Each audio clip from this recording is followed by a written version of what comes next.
Well, good afternoon, everyone, and we're so glad that you're taking time out of your busy day to join us. I hope you all had a wonderful Thanksgiving holiday with friends and loved ones, and we're so grateful that you're coming back to spend some time with us as we sort of put a coda on the end of the Thanksgiving holiday weekend with this wonderful presentation. We're so glad that our featured guest is healthy and well, and that we're going to be able to explore the history of this Thanksgiving holiday.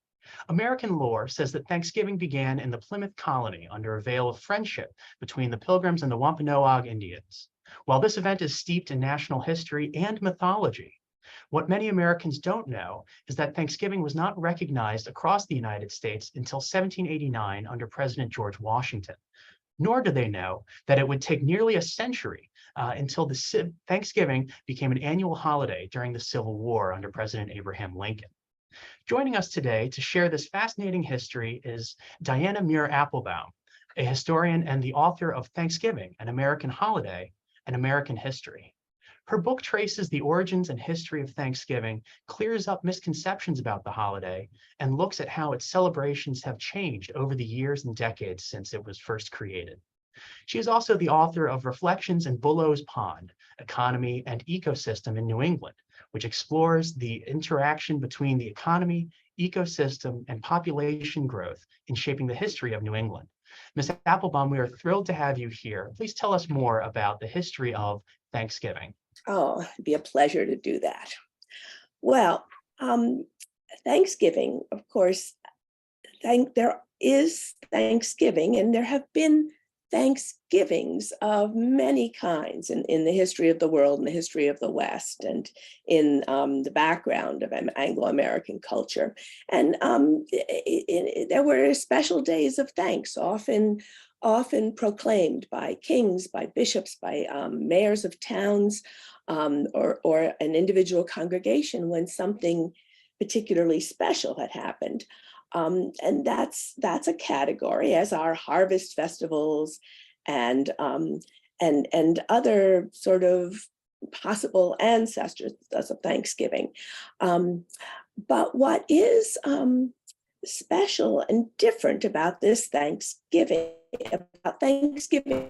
as we know it, this spending holiday, is quite a unique American idea. It is not something that that we brought over from Europe, along with much of what we do in terms of American culture. And so to begin, of course, we have to begin with the Puritans. Both the ones at Plymouth and the rest of the Puritans.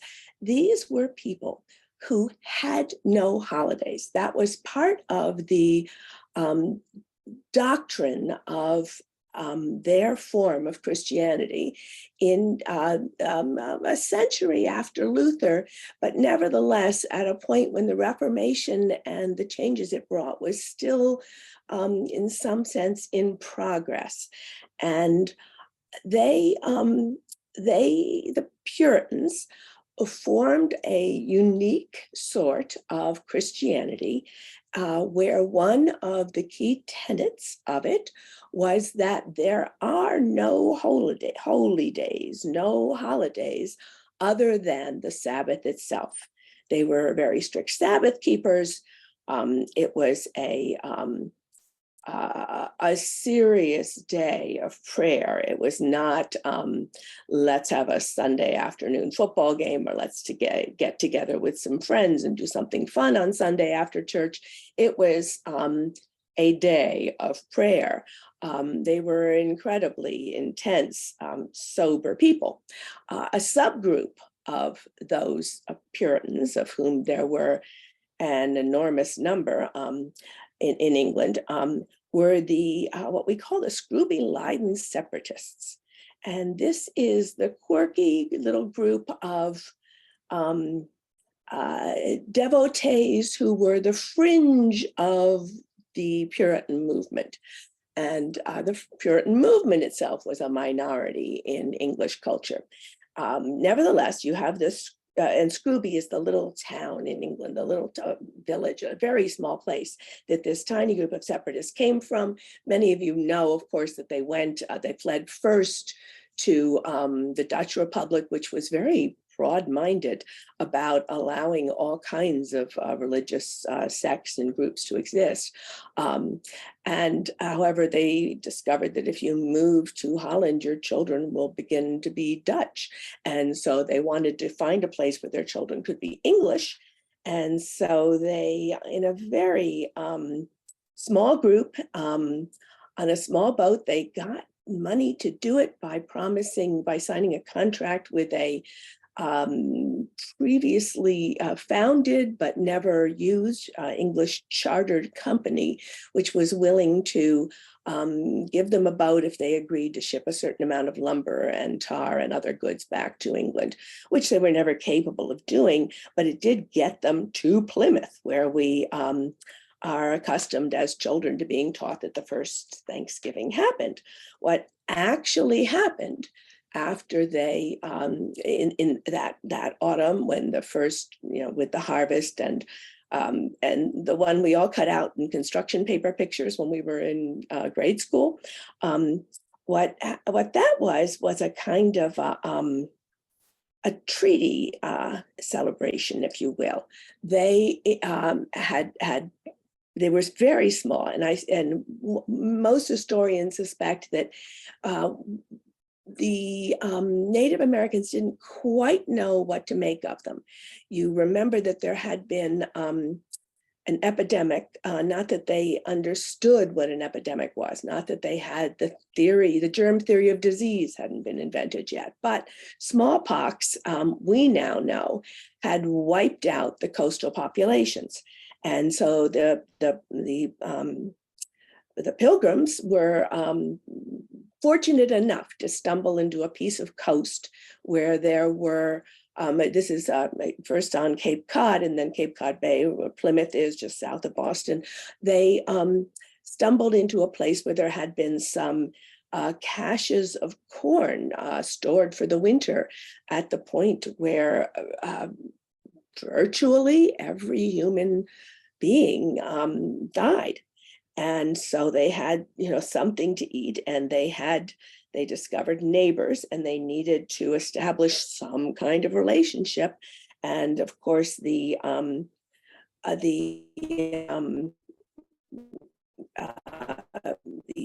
Native Americans in that region knew that there were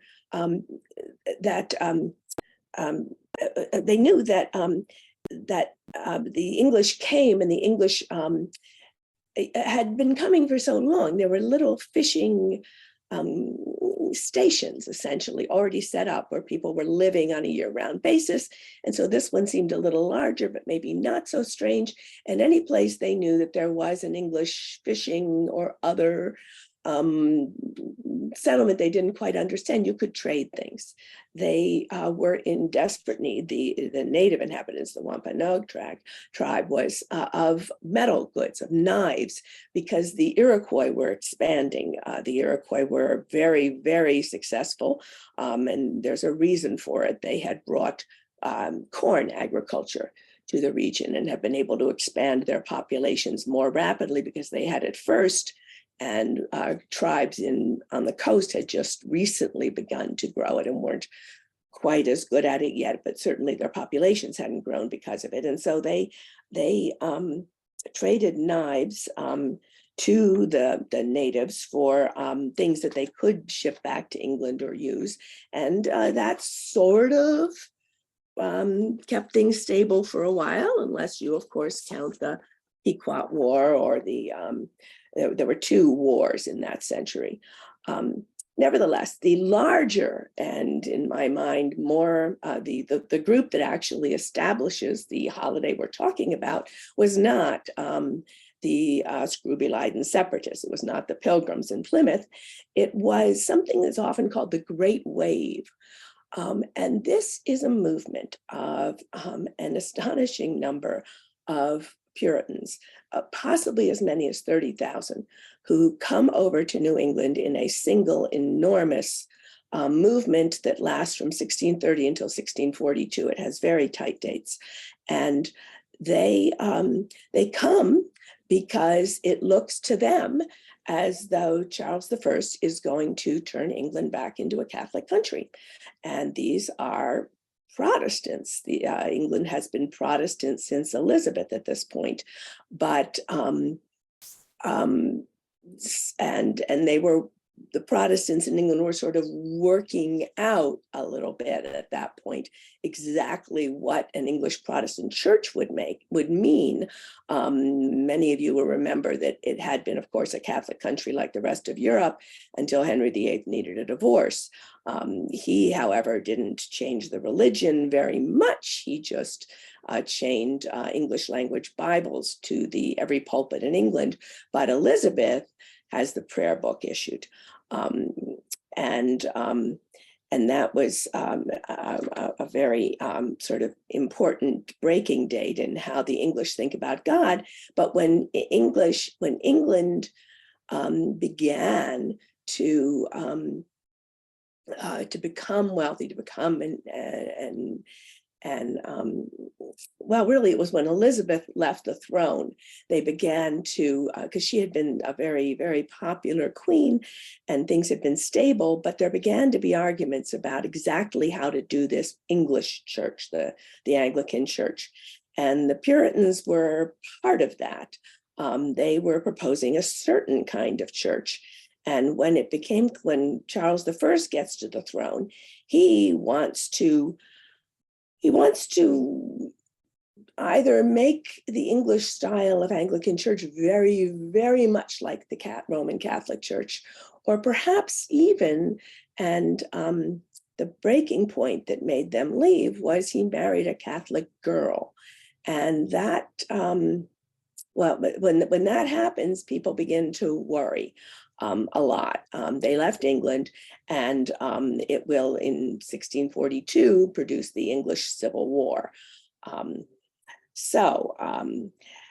At that moment, when the English Civil War starts, 1642, quite a few of the clergymen who had come in that wave of 30,000 settlers leave. And a few young men will leave almost to join any army. But it was a tiny, trivial percentage of the population of New England. Everybody else was like, you know what? It's better here. We have bigger farms and places where our kids can set up new farms. And that was the big incentive to move not only to New England, but to stay there. And the odd thing about what happens in those Puritan colonies is that they have for centuries to follow the highest birth rate on earth and the highest survival rate. New England had clean water and it had farmland. So when your kids grew up, everybody could get married by the age of 19 or so and have their own farm. And so from New England, the reason Thanksgiving becomes so deeply embedded in American culture from so long ago is that the New England population begins to expand. It fills not just Massachusetts and Connecticut, but it spills over up to Nova Scotia, right through northern New England, and right across the country, all the way to Seattle and Oregon eventually. All those states are settled by other immigrant groups that come also, but mostly in the early years, particularly the Northwest Territory and the Midwest, upper Midwest get settled until the large wave of German immigrants comes in the 1840s. It's pretty much everybody in New England getting married at the age of 19 and having an average of 10 kids, all of whom grow up, which, is an unusual thing in the world. So when it comes to what is exactly the first Thanksgiving, it gets a little bit dicey, always with the question of what is first. But if we're talking about establishing a holiday, which is celebrated in a certain well-defined way on at a certain time of year, and is done on that date or every year, year after year after year. The colony that does this is the colony, the Massachusetts and New England at first are, there's the New Haven colony, there's the Plymouth colony, the Massachusetts colony, and sort of what they called the Connecticut colony, which was a little cluster at first of just 3 towns, Hartford, Wethersfield, and Windsor, which are settled in between in a single wave. 1635 is the year, and they're all there by 1636, and then the next people who arrive have to sprawl over to other towns. But they proclaim a holiday of Thanksgiving in November, the last Thursday in November, in 1639, and that proclamation survives. Now, colonial records often don't survive. I was going to say largely don't survive, and sort of both of those statements are sort of true. We don't know how many don't survive, but we do know that there are Thanksgiving proclamations that do survive intact in Connecticut in 1639, 1644, 1649, and every year afterwards, with one enormous exception. And some of you will already have guessed what that sole exception would be. And it was 1675, when the native population of southern New England, and this is a coalition of a number of tribal groups. So, you know, I don't that were working together under a sachem whose English moniker was King Philip, which is why it's called King Philip's War. And he led this enormous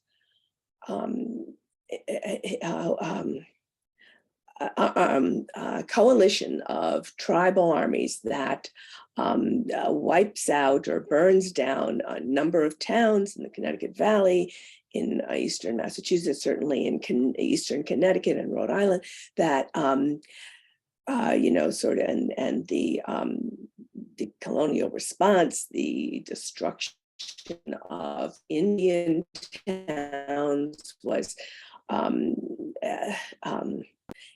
often even indiscriminate, not just brutal and total, but it was not, the colonial army did not necessarily, armies, the different militias that mustered in various parts of Connecticut, Massachusetts, did not necessarily understand to discriminate between actually what they called praying Indians, which were Indians who had converted to Christianity and were essentially assimilating, not necessarily to the population, but to the customs of, you know, having a church and being good Puritans and that sort of thing. And they were simply, if they looked like an Indian, they killed enormous numbers of them.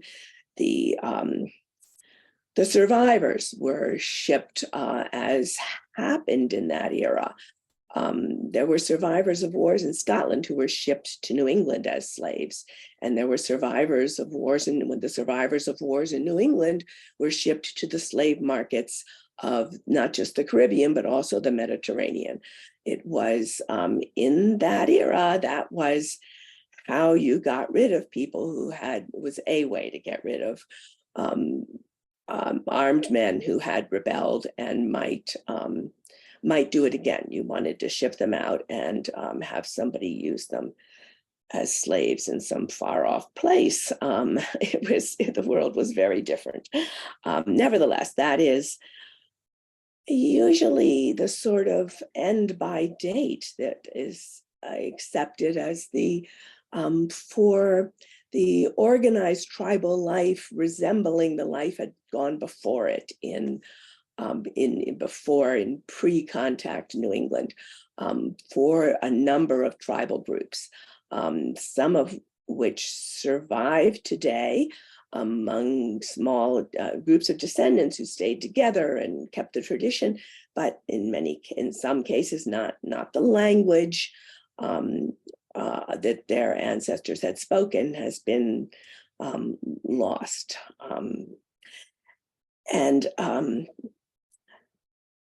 Okay, so that is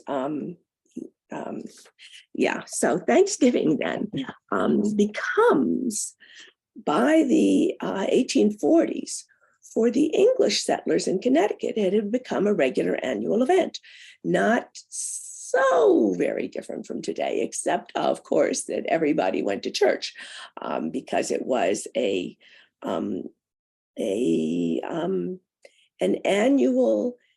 only annual holiday that the Puritans of that generation recognized. And and it becomes, it is the major holiday. In addition to it, they did have other gathering days, muster day when the militia practiced, for example, and election day, because to vote, you had to actually be at the ballot box. And since the farms were spread over the landscape, that was a sort of holiday. If a holiday constitutes you seeing your friends, taking off your work clothes, putting on nice clothes, and drinking a lot. If those are sort of the sort of holiday traditions that happened. Oh, also politicians, if it's election day, would would roast an ox in order to get you to vote for them. So it was a pretty festive kind of thing. But they had that sort of festival, and then they had Thanksgiving, but none of the rest of the old Christian calendar. And Massachusetts was a little reluctant to do Thanksgiving. They only came to that point some decades after Connecticut did. There were theological differences between the group of clergymen who were in the Hartford area and those who were near Boston. And Boston was a little more conservative on holding that old Puritan line that the only holy day is the Sabbath. So you did have those kind of differences, but increasingly, in the late 1600s, Massachusetts, even the citizenry of Massachusetts, began to celebrate an annual holiday with the family gathering together, even before the clergy reached an agreement that it was appropriate to have a more festive holy day of Thanksgiving once a year on what would otherwise be a work day. And so that comes in pretty early. And those traditions spread. And again, they spread because of the birth rates in New England. New England simply fills all of the available farmland in New Hampshire, Vermont, Maine, Nova Scotia. As soon as it became a British colony, you'll remember that the British, when they colonized it, took all of the French farmers who were living in Nova Scotia and shipped them to the New Orleans area because they wanted to send them out of the country. They didn't want any kind of a possibility that a third column might be raised by French speakers in Nova Scotia to throw the British out of Canada. So it, in that way, it just becomes a holiday that spreads that far north and all the way to Oregon and Washington. It is surprising how fast the West was settled once and that, of course, is one of the causes of the Revolutionary War. The Americans wanted to move west, and once the Revolutionary War ended, the population of the Western states just rolls. And because of the high birth rates in New England and in the North in general, and the much higher survival rates of small children, because there were not diseases, malaria in particular, that would decimate Southern families. So the North had more, it had a higher survival rate. And so did all the states that were too far north of malaria.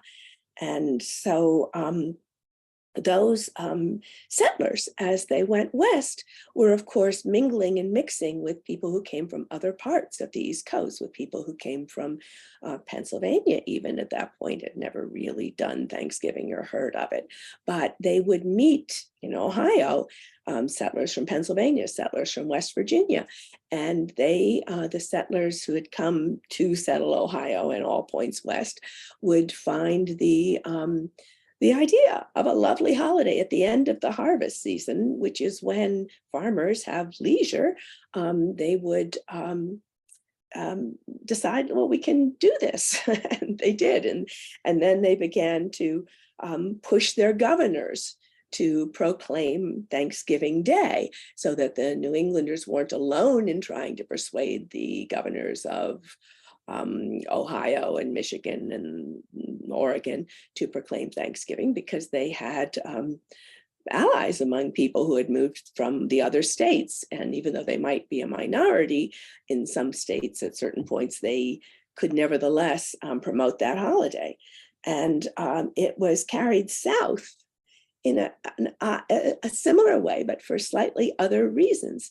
New England was, of course, the first place in the entire planet, the entire world, to provide primary schooling for every child, every girl and every boy. This is part of a deep theological need of Calvinists, that every child should grow up with the ability to read the Holy Book. And therefore, you supported public schools at a time when it would take, it would be a very long time. You really have to get into the very late early 1800s before you find any non-Puritan place which is making an effort to teach every girl and every boy, not just the boys, all the girls too, how to read, which was a complete novelty in the world. It meant that from New England came young people who could move into jobs as educated as ministers, educated in one of the universities, which were multiplying as the West was settled, or shopkeepers or teachers. And so the South in particular, which not only didn't educate children who came from families with no money. They didn't educate any children. It didn't matter if they're black, white, they just weren't educating children at the public expense. It was something that wealthy families could do. And that was, therefore, the people who could take jobs like being a storekeeper or being a teacher were people who came from a Puritan sort of colony where boys and girls were taught how to read. And so the South also begins to celebrate Thanksgiving in well before the Civil War, because it's just such a lovely holiday. When it was introduced, when the rector, the minister of the parish, or the shopkeeper or the teacher in the public school somewhere in the Deep South would explain this holiday. The children thought it was a nice idea. The parents would see that the families from New England, even though there weren't very many of them, were doing it. But it was, and that was quite important. But it was also important that in spreading the holiday to the South, the more important factor even than all those Yankees who were going down there to get jobs was the beginning of the great magazines that could publish illustrations. There had always been newspapers everywhere, of course, but the best-selling periodical of the 19th century, really the early 19th century, but of the century, was Godey's Lady's Book, which was largely a fashion magazine. It had been the person who owned, the publisher who had owned it at one point, was searching about for an editor and found a widow lady up in New England. She was young, she was widowed, she was highly educated, and her name was Sarah Josepha Hale, and she created or made this little magazine into the biggest deal in the United States. And she wanted any number of things to be reformed in the country. She wanted stridently, eagerly, aggressively, she wanted the South and the North to remain friends, not to slide towards civil war. And exactly how she expected that would happen has never been clear to me, but she really, really did dedicate herself to that.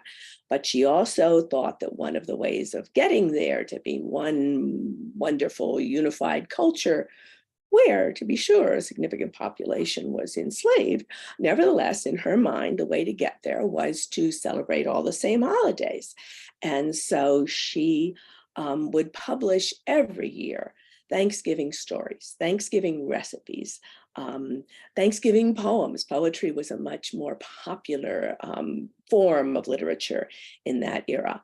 And so she essentially taught Americans whose ancestors had come not from New England to celebrate and value this unique American holiday, which was, and she carried on with others, with collaborators and colleagues, but mostly, in some sense, mostly her, a continual drumbeat of pressure, which she would encourage in her magazine. People in every state, not just to celebrate Thanksgiving, but to persuade the governor of each state to proclaim Thanksgiving, as governors of Connecticut had been doing since the 1830s, as 1630s, and it worked. She made this holiday just sound so appealing. And of course, she had the advantage of lithography. There were illustrations now in her magazine and other magazines. And so they could, publish this charming holiday, which at a time of year, as I said, this where people had leisure because the harvest was already in. She taught them how to do it and made it extremely popular, and the sort of holiday that governors and governors got very curmudgeonly about this. Some of them were like, well, I never heard of that before, but because they had come not from New England, and nevertheless, there'd be public pressure. And frankly, if enough constituents write to you and say, we want this holiday, we want you to proclaim the holiday. Because some governors would be like, well, why don't you just hold a dinner party? What's the big deal? And they'd be, no, we need a Thanksgiving proclamation. And the governor would do it. Why not? The constituents wanted, and it seemed kind of harmless. And she really, Mrs. Hale, got pretty much, she was very close to getting every single governor to proclaim Thanksgiving. But we're talking about someone who was working on this campaign in the 1840s. And by the 1850s,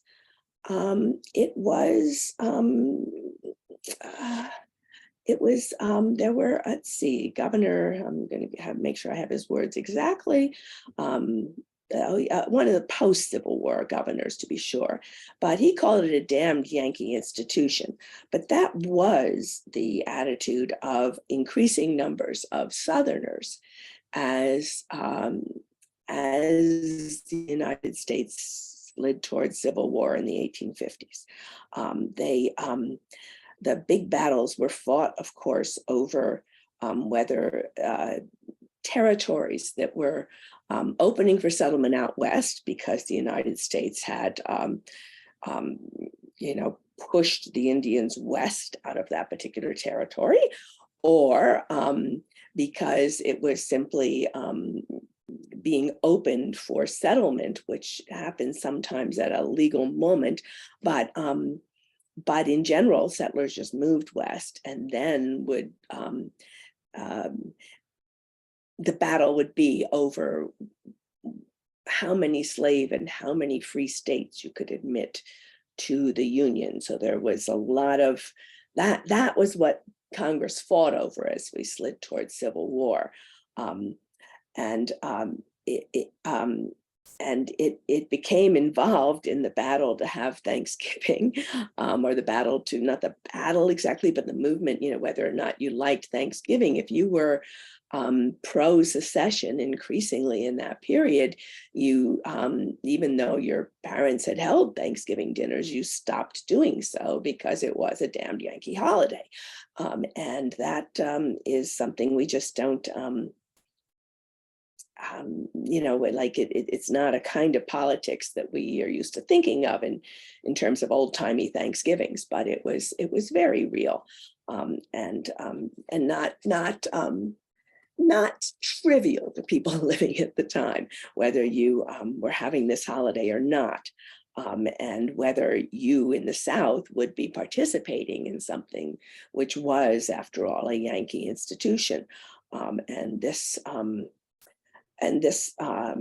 feeling continues, so that in parts of the South, governors, post-Civil War governors, were for decades, depending on which governor, and it could vary. You could have a governor who would and a governor who would not issue a Thanksgiving proclamation, depending on the political mood in that southern state at any particular moment, and that so those are, I think, the main topics that I really wanted to cover in Thanksgiving. And then I would love to, I'd love to answer questions, but if there were none, I'd be willing to talk about a few topics I didn't hit. Sure. Well, first off, Diana, this has been wonderful and fascinating. And I know folks will have some questions. We certainly have some. I certainly have some.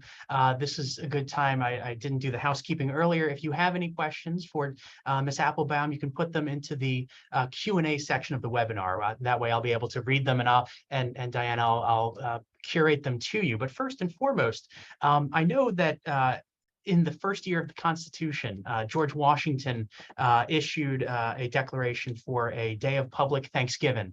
Can you illuminate for us a little bit of perhaps why our first president declared a sort of first constitutional Thanksgiving during that interesting time? It was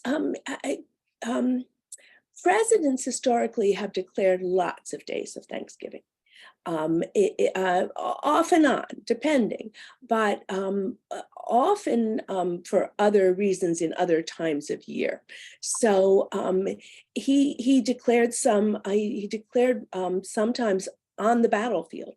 He declared them at the end of a battle. In one case, I think Saratoga, and he would.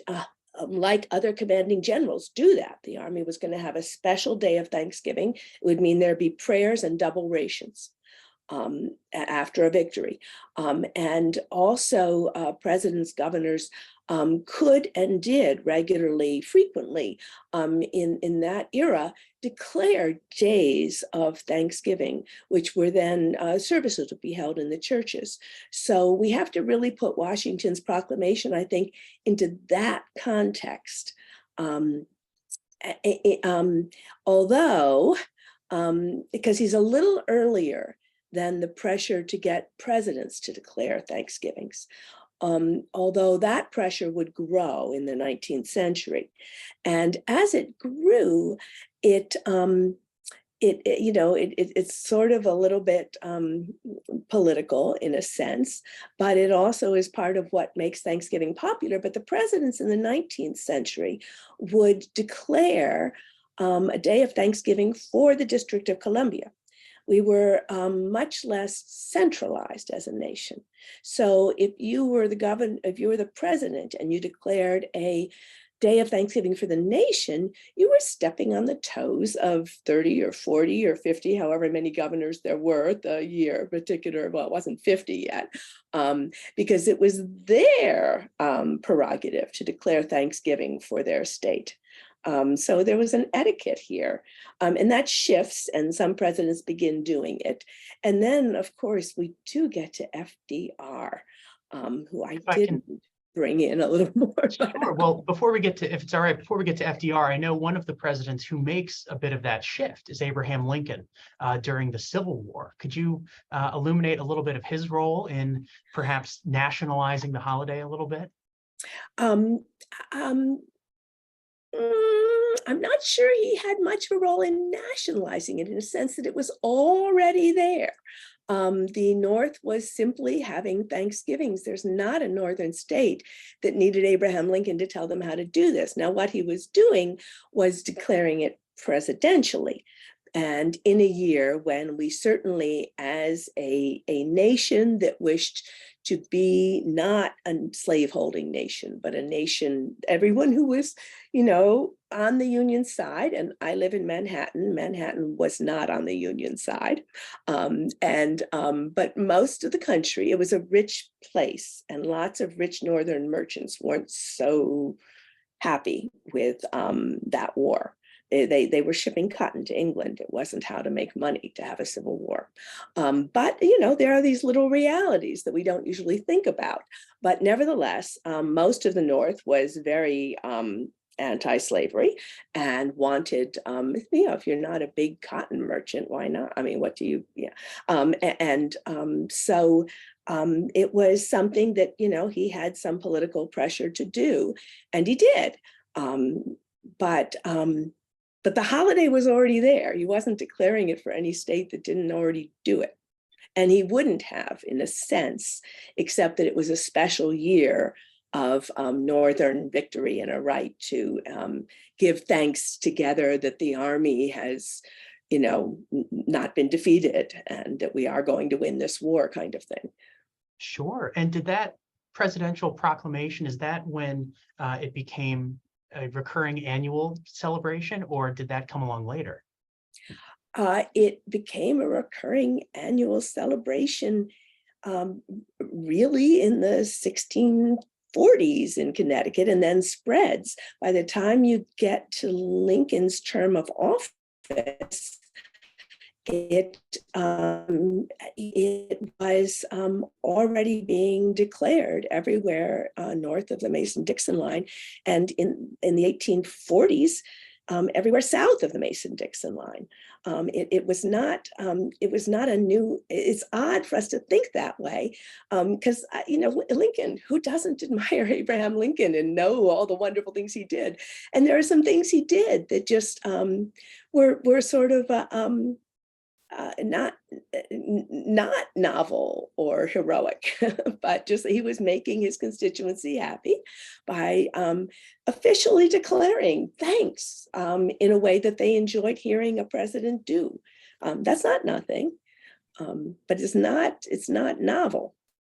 Sure. Oh, well, that's helpful to know. One other sort of early origin question, but I do want to bring in FDR. We have a great partnership. We're quite fond of our friends at the FDR Library up in Hyde Park. But before we get to that, some of our folks are writing in asking about some Virginia claims to one of the early Thanksgivings. And so I wonder if, I know, of course, as a proud New Englander, you've studied. I was born in Virginia. There we go. So perhaps then you're the perfect person. Not that you weren't already, but even more so. No. To answer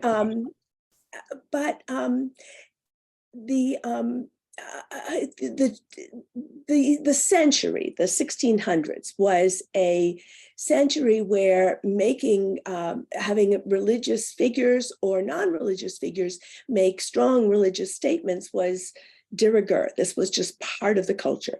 So, you know, you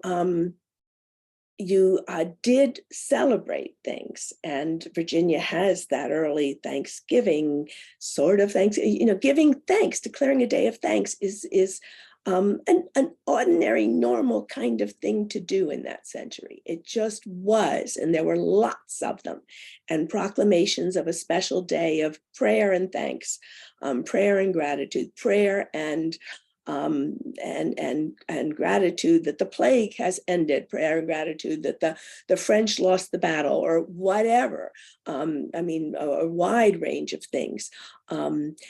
It was simply something they did. And I see that Virginia one, and also a significant list of others as being in that tradition, which is a you know, respectable tradition. But they didn't say, and we're going to do it again every year. And that is a, and remember, when Connecticut was creating this, Virginia had lots of holidays. They were Anglicans, and they had Christmas, they had Easter, they had a number of other holidays that we've forgotten. But the Puritans didn't have any, not one. And so they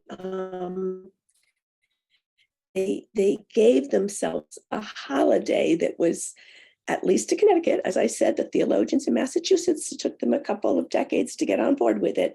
But you know, this was an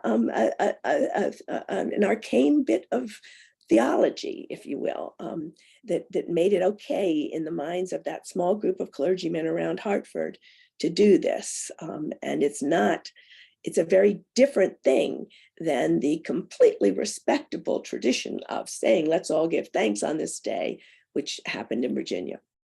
Sure. So I think it seems like it's perhaps not the right question to ask, what was the first Thanksgiving? Because it was this sort of, it's a little bit like so much history. It's a little bit more complicated than a singular moment of, you know, launching a tradition that spread. So I think that's a helpful way to think about it. There's another question we've received from one of our listeners having to do with a little bit of that theological discussion, and wondering if, because there's a bit of theology wrapped into this idea, was there any theological pushback from different denominations? Perhaps the listener asks about whether there was sort of a Catholic resistance to this sort of very puritanical, very Protestant notion. I'm curious to hear your thoughts on, you know, was there sort of a push and a pull going on as this was rolling out in various parts of the country?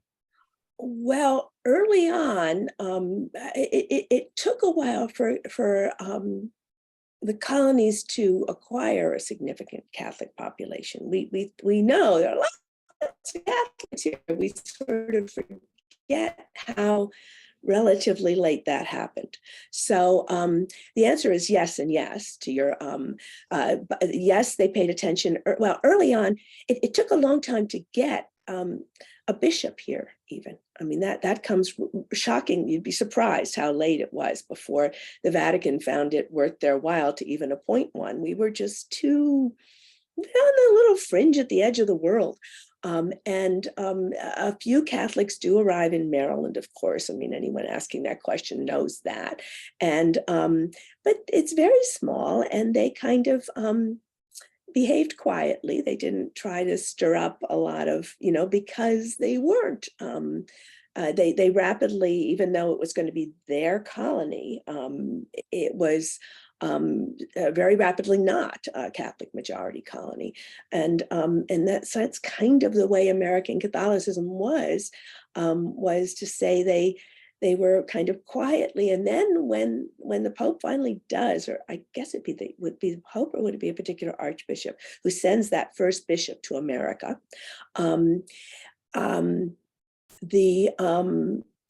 the shockwaves and the wonderful letters that go back and forth between the Vatican and these American Catholics, bishops who are here trying to, and priests, they start sending priests also.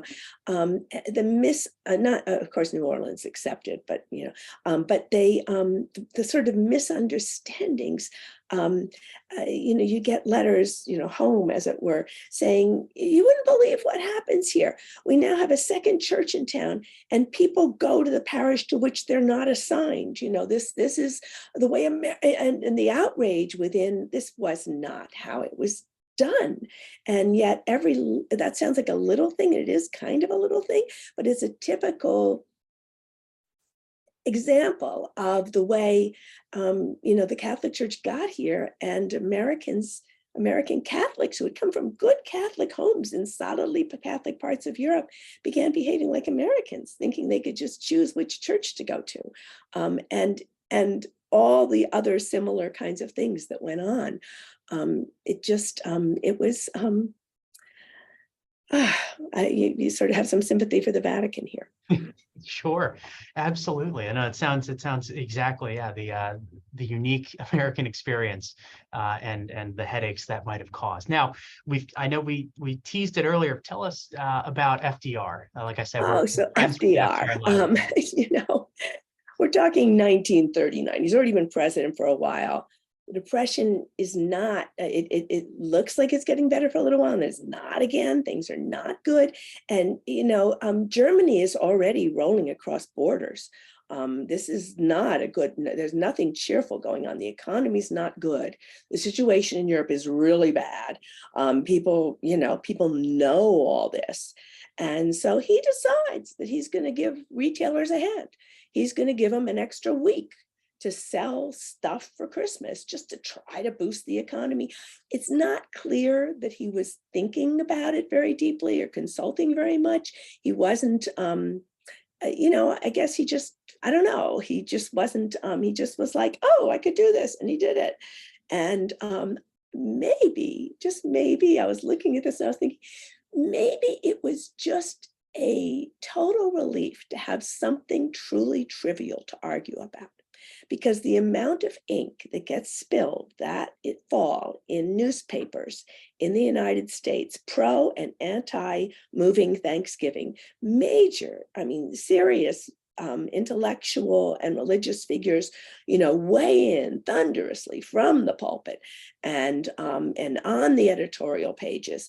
And so maybe they just sort of all enjoyed having something real to argue about. But it was most serious, perhaps, for the football coaches of the major colleges. Imagine you've scheduled the big game, and the president changes Thanksgiving, and some governors went along with the president, and some of them went along with the football coach. Because they had to decide, and it does split, of course, by parties, but it was so the amount of fuss was way out of proportion to any kind of reality here. But that's why I come back, maybe just needed something to fight about that wasn't arguing over whether to get into the war, or what to do about the Depression, since nobody knew. But it was it certainly floated a lot of op-eds. It sounds like it. And yeah, I think it makes excellent sense that, it was a trying time. Let's argue about something as fun as Thanksgiving. So yeah. If you'll forgive what's probably a basic question, is that when we adopted the fourth Thursday of November standard that we use to this day? Is that yes? Is that an FDR legacy? Okay, great. FDR did that. Sure, absolutely. I know that was one of the other questions that had come through. So, you talked about this sort of grassroots development of Thanksgiving as people through the influence of the Goodies Ladies magazine, petitioning their government their governors to declare Thanksgiving, in their state. Are there other examples? I know you've studied holidays a bit more broadly. Thanksgiving is our topic du jour, but are there other holidays that you can think of, here on the fly, that have had a similar grassroots sort of origin story, if you will? Not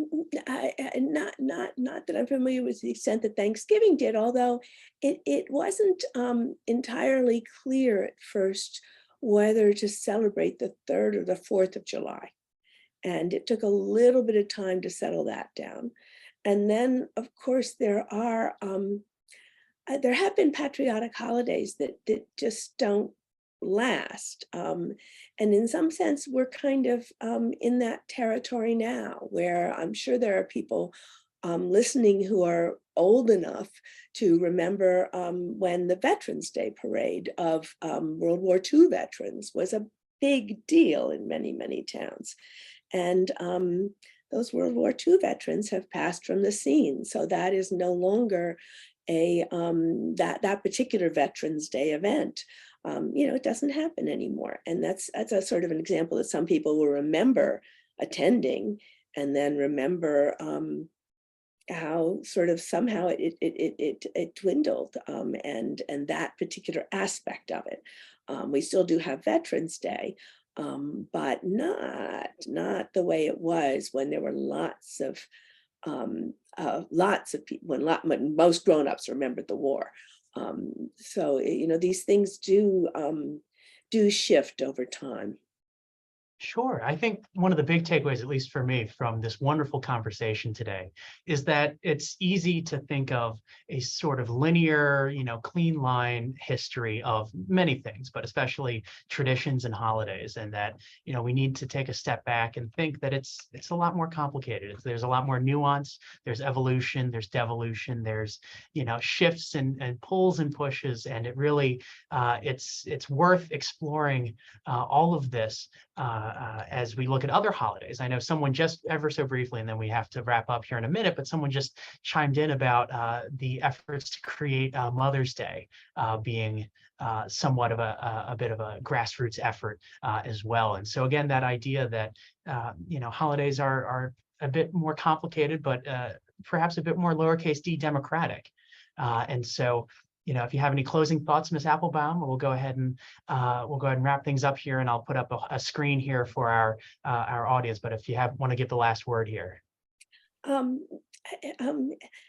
Yeah, I guess what fascinated me to write this way back when I did was sort of a curiosity. Like, nobody else in the world has this. I was aware of that at that age, and I was curious, so I wrote a book. It's a good way to satisfy your own curiosity about any topic. Absolutely. Well, God love you. Thank you for taking the time with us today. Diana Muir Appelbaum, we're so fortunate to have been able to spend part of our afternoon here with you learning about the history of Thanksgiving. This is the point. It's our NPR moment. I should mention it is Giving Tuesday, and we are always so grateful for the support of our members and donors. We are a 501c3 nonprofit organization that exists on that member and donor support. And we are proud to continue to put on public history programming to bring these fascinating and important and timely stories to you, our wonderful audience. We have two fantastic upcoming events that I'd like to bring to your attention. First, this Thursday, December 1st, we are pleased to be working once again with our friend, Dr. Joanne Freeman, a Yale historian, who's going to talk to us, continue our constitutional amendment series, exploring each amendment to the Constitution and its historical time and its impact thereafter. She's going to talk to us about the 12th Amendment, the party wars, and how it really, the 12th Amendment solved a pretty significant flaw in the original drafting of the Constitution. And then later in December, we're going to have a special presentation on the history of George Washington crossing the Delaware on that Christmas night raid in 1776. Our featured guest for that program will be Dr. David Hackett Fisher, winner of the Pulitzer Prize for his definitive history, Washington's Crossing. So we've got some wonderful programs coming up. We're in the holiday season. If you scan this QR code on your screen, it'll take you to the upcoming events page of our website. From there, you can also find ways to support the Historical Society, to buy some of our commemorative merchandise, which also supports our mission, and other ways to get more involved in the work of preserving and sharing Capitol history, as is our wonderful congressionally chartered mission. Once again, Diana Muir Appelbaum, thank you so much for joining us today and sharing this great history. Thank you all for tuning in and listening with us. We hope you'll join us later this week and again later in December. And in the meantime, be well and take care.